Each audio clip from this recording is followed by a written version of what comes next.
117. Let's get to the new film Love Lies Bleeding, which is an A24 production, and it's on VOD for rent and purchase right now.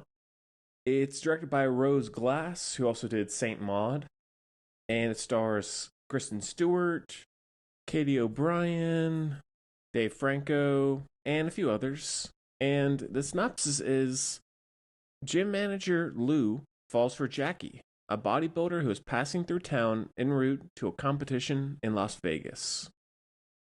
So I didn't know much about this one or that it was coming out. I just saw it. I think it premiered at some festivals and got some buzz. And I'm a big Kristen Stewart fan. I think she's gone on to have a very great post Twilight career, and I love watching whatever she's in. I didn't know much else about the story or the rest of the cast or anything. I liked Saint Maud, which is the director's first feature, and I didn't love it as much as some people did. I think I need to rewatch it, but I wasn't through the roof about it. So that wasn't a huge draw, but I was still curious considering the overall production of it.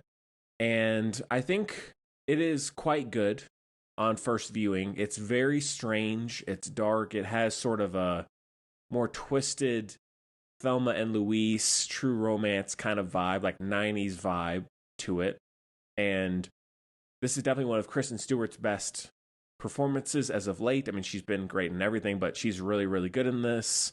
And Katie O'Brien, I don't think I've seen her in much, if anything. She is amazing in this, not only emotionally, but physically as well. So that relationship, that chemistry was spot on. And the rest of the cast, like Ed Harris, Dave Franco, everybody's very good. And the scores by Clint Mansell, it's a very good score. So I think that for what it is, it's very small, self-contained, your typical A24 kind of crime thriller movie. But for what it sets out to do, I think it does very well.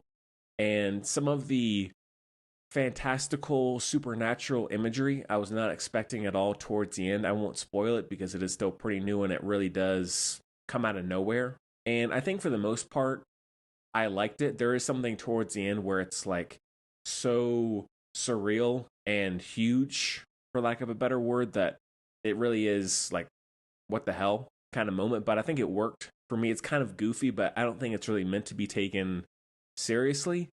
So I like that. It was unexpected, but I think it worked for the most part. And there is some weird offbeat humor. Like I think Kristen Stewart's character, whether that's writing or her performance, she's very funny in this and unexpectedly funny. Like it's just sort of out of the blue, dry, off the cuff humor. So that worked for me. It has a very odd tone overall, but not really in a bad way.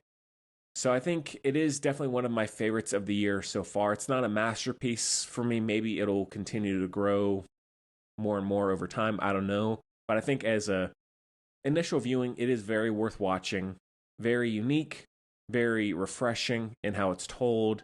The locations are great. Oh, and actually, being a New Mexico resident right now, it's shot in New Mexico, and they make a point of saying that in the end credits. So for any New Mexico residents, it is shot there, which I did not know. And some locations even sort of seemed somewhat familiar. Maybe I'm crazy there, but I think it did seem like I could maybe know what some of those spots were, perhaps more in the countryside sequences. So yeah, other than that, not too much else to say. Dave Franco's character is pretty wild, but I think he works in this. I didn't know he was in this, and he's good. I love seeing Jenna Malone. She's great in everything. She's a great character actor, so very well stacked. And the violence is very quick and shocking and sudden, so all that was very effective. So give it a look. That is a heavy 4 out of 5.